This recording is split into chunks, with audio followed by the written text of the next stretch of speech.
Switching gears, a new survey from Bankrate.com shows that 24 million homeowners think it is a good idea to tap into the value of their home to pay everyday bills. Joining me now is Ramsey Solutions financial expert, author of the upcoming book, Everyday Millionaires, Chris Hogan.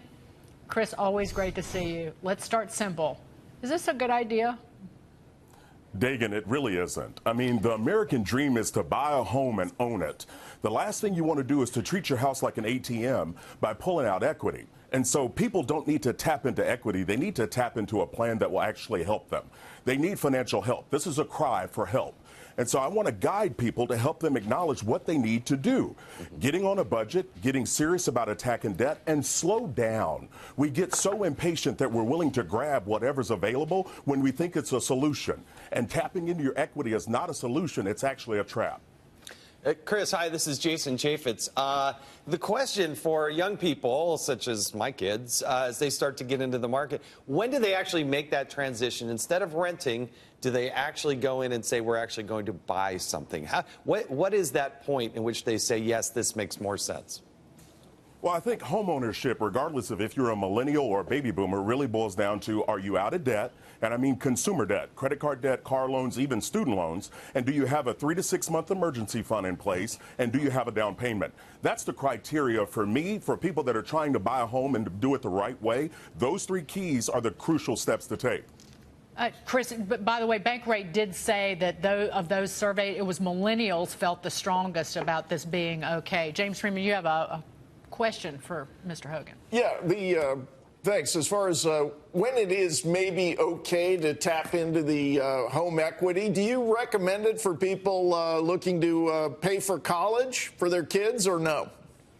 No, not really. I want people to save up, get scholarships and grants, but don't tap into your equity. I mean, the last thing, according to this study, 44% were tapping into it, to be able to consolidate debt, and then 31% were tapping into it for education expenses. So we need to slow down. We don't want to play 3-card Monte with your home, right? That's moving debt around, consolidating, and all of that. Not at all. I want people to attack debt, get it out of your life, but then school, higher education is available. There are ways to do it without going into debt and without robbing yourself of the equity in your home.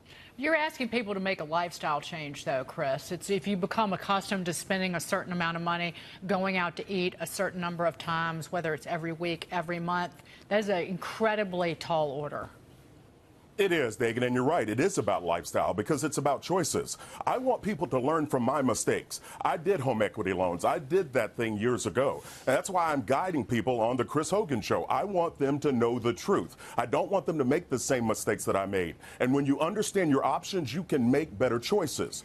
Don't live in the moment. Just live in the day while you plan for the future. I promise you it's a better recipe. So, Chris, what should people use home equity loans for? Should it only be for home improvements? I mean, there's a reason why it's, what would you say that is the okay? Or are you just saying that you should never go into debt? Yeah, home equity lines of credit are essentially a big credit card attached to your home. It's a brilliant marketing plan by the banking industry because they never call it what it is. It's a mortgage. It is a lien on your home, and if you don't pay it, you could lose your home. I don't want my home to be at risk. That's where my family lives. So I want people to not tap into equity. The only time you should get your equity is when you sell the home and you take that cash and move forward. There are better ways to do things. Home improvements are not a necessity. That's a want. And what we can't do is get our wants confused with our needs. So people need to slow down. Leave your equity alone, save up, pay cash for improvements and other things you want to do. And Chris, this is a particularly important morning right now with the Federal Reserve poised to continue to raise interest rates.